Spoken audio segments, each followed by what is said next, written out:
What's up, peeps? Tonight, I'm preparing some chicken. So I'm not sure we'll get the whole video, but I'm kind of starting off cutting a little fat off of it. We have these kitchen shears here, and we're kind of going through the chicken thighs here and just kind of removing the fat. You guys can enjoy this. If you have nothing else better to do with your time, I'm sure this is what you prefer to do this evening, is watch me cut fat off of chicken. What about distance? What is distance? Tell me about that distance. You got anything in that water? Yes, lemon. So I use either lemon or vinegar to clean the chicken. Some people don't clean chicken at all, but I use a little lemon or vinegar. Just because that's what I was taught to do. I don't know the scientific proof of whether it helps or doesn't help.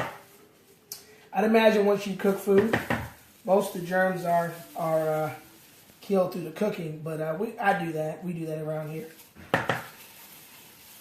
You know, and I think they also sell some, these are thighs, chicken thighs, boneless. I think they sell some that have less fat or fat already cut off. What brand do you use? What do you do? I mean, I think we do the Walmart special, but I'm sure there's different kinds, and some people do free-range chicken. I tell you, this chicken is free to go into my belly, but I don't know about any other freedom. Chicken rights, you know, got chicken rights. And for those of you who are vegetarians, just turn it off. Don't even be mad at your pastor. Don't even watch the video, because I guess these are animals that we're cutting and cooking and eating, and you know, I actually understand where you know, vegetarians are coming from. People who don't eat meat at all. I get it. The Bible says, though, that you should not make it a doctrine. So it's a great idea. I hear it's healthy in some ways to be a vegetarian, but if you say, well, you know, God doesn't love you if you eat meat or whatever, that's when you're crossing the line. Or if you make a doctrine out of it. So that's in the scripture. So we're back. People have got what is called a Showtime. This is the Showtime knife.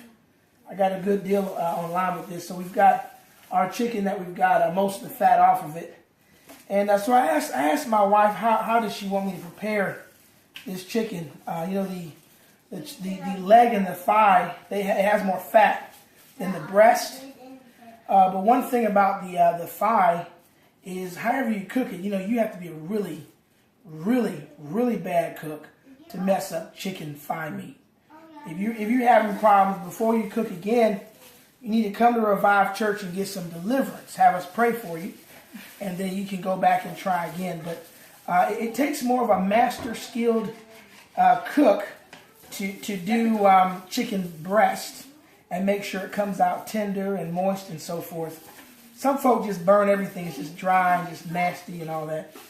So we're doing so what I'm going to do is I have children, and one of our biggest problems is trying to cook something in the house that everybody will eat.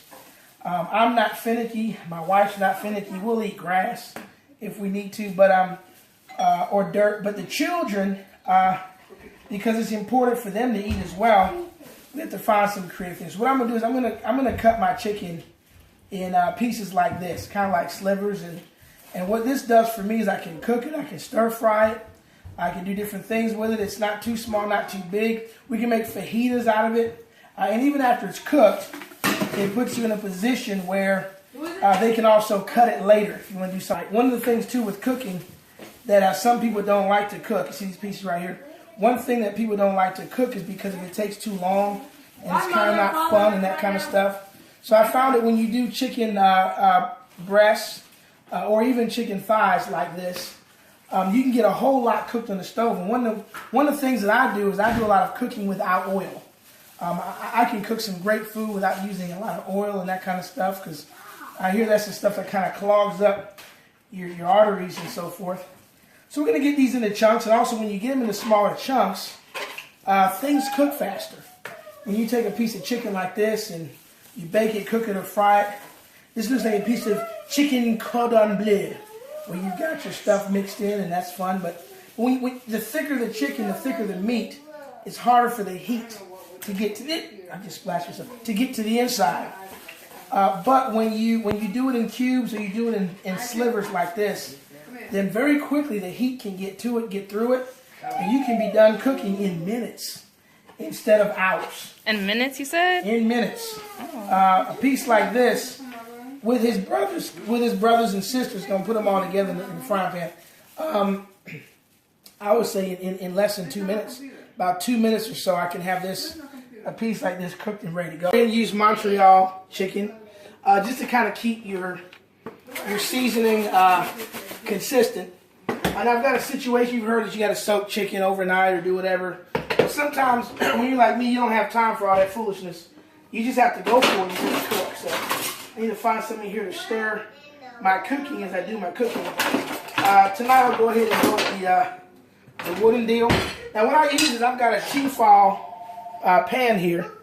Tefal, there's several different brands. But a Tefal with a really good coating. You see how strong that is? I just rinsed this off, so this is water. No oil. I'm going to cook with no oil tonight.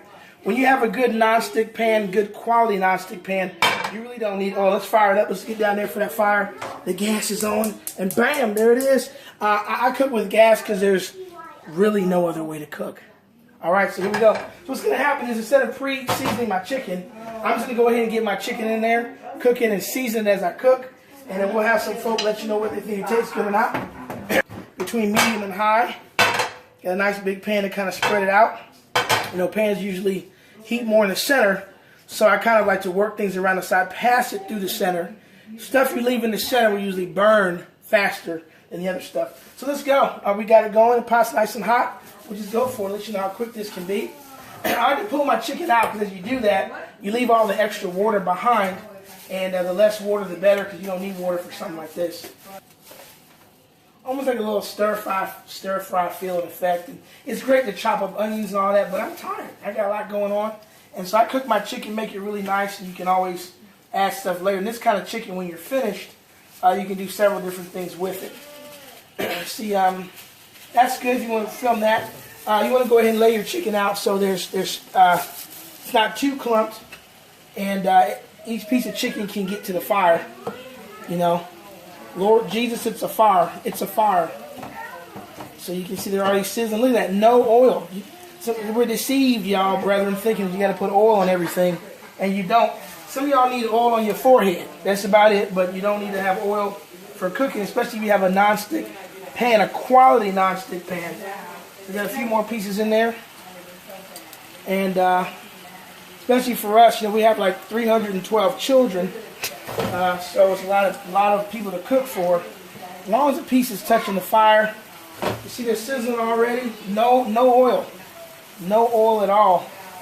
And before you know, so what happens is once I get it all in there, the bottoms are already coming together, already cooking, and everything's touching. Each piece is touching the pan. So you got a good look there. And then what I'll do is go ahead and get your first layer of seasoning on top. And you just kind of spread it around there. We've got this, the Montreal chicken, whatever you want to use, and we'll get a good, nice coat on top. Now, a lot of times, as I told you before, I like to cook while covering my pan or my pot. But this is more of a stir-fry, quick cook kind of deal, so we don't have to do all of that. But a lot of times, especially with chicken breast, when you cover, as I've told you before, actually I have it in my first cooking video, the heat circulates and goes back down and helps with the cooking. See all that smoke coming up from there, all that steam? That's heat being wasted. That's just going away. But because we're doing a quick thing, it's not a big deal, all right? To medium, we've got when you start seeing white around the sides, that lets you know the bottom is pretty much cooked. So watch, we'll get this piece right here. It looks raw on top. And when I flip this puppy, look at that. Look at the bottom. Almost even a little golden brown. So we're good. So I'm going to go through now and start flipping them all. If you can get to each piece. I put the fire down kind of on medium. Some people like to have a little look of brownness. But chicken can be cooked even without brownness, as long as it's cooked all the way through. And some people use a thermometer or something to stick in there to see where the chicken is. So we're going to do this. So we're back. I flipped all the chicken. We're down to like medium. We're going to come up some. That's definitely a little too low. So we're going to come to about right here. And if you need to, I add a little bit of water just so it won't dry out at all. And so the bottom side is well seasoned. And I haven't added salt, and I won't add salt this time. We've got people who will try it out. I'm going to go a little higher. When you need a little bit of water, you can go a little higher there if you need to. Yeah. We go ahead and season this out. We'll be done here in about a minute or so. And this chicken will be ready for consumption. So I'm just going to go across here a little bit. Get some seasoning on top. Gives it a nice look, good feel, and good flavor. It's a good, well-rounded seasoning. Many of you use it. Montreal chicken. One day I'm going to be selling my own seasonings. I'm partnering with someone to do that. It's going to happen soon. So we're going to go ahead and go on high. So we're going to do it next time you come back. These will be done, and we'll be test tasting. We'll give somebody a test taste, and want their honest opinion. And I've got it on high to burn off some of the water I put in, and seasoning is just go in there deep. You can see as it's boiling, those flavor bubbles are just sticking to the chicken. Just beautiful, sticking to the chicken. Keeping that seasoning, that flavor going. And when we come back, we'll have our little taste test. And you see that we're about to get a taste test. Every side is cooked. We're just flipping. And look at that. See how the seasoning looks beautiful? Sitting on there. Doesn't have to look burnt at all. It doesn't look too whitish either. It doesn't look too pale. Like something wrong with it. Little brownness for those. And you know what? Not a drop of oil. No oil in here at all. I should work for this T-File company. They should pay me a couple of dollars for this foolishness. Cut them off. This is now well cooked. Here's our taste tester, Miss Justine Doss. Find her a nice little piece. And you ready? Okay. So now we blew it a little bit so it wouldn't be too hot for the taste tester. So Justine, give us your honest opinion. Go ahead and take a bite, either some or whatever. I'm just going to tell you I'm not a big fan of chicken. So. Okay.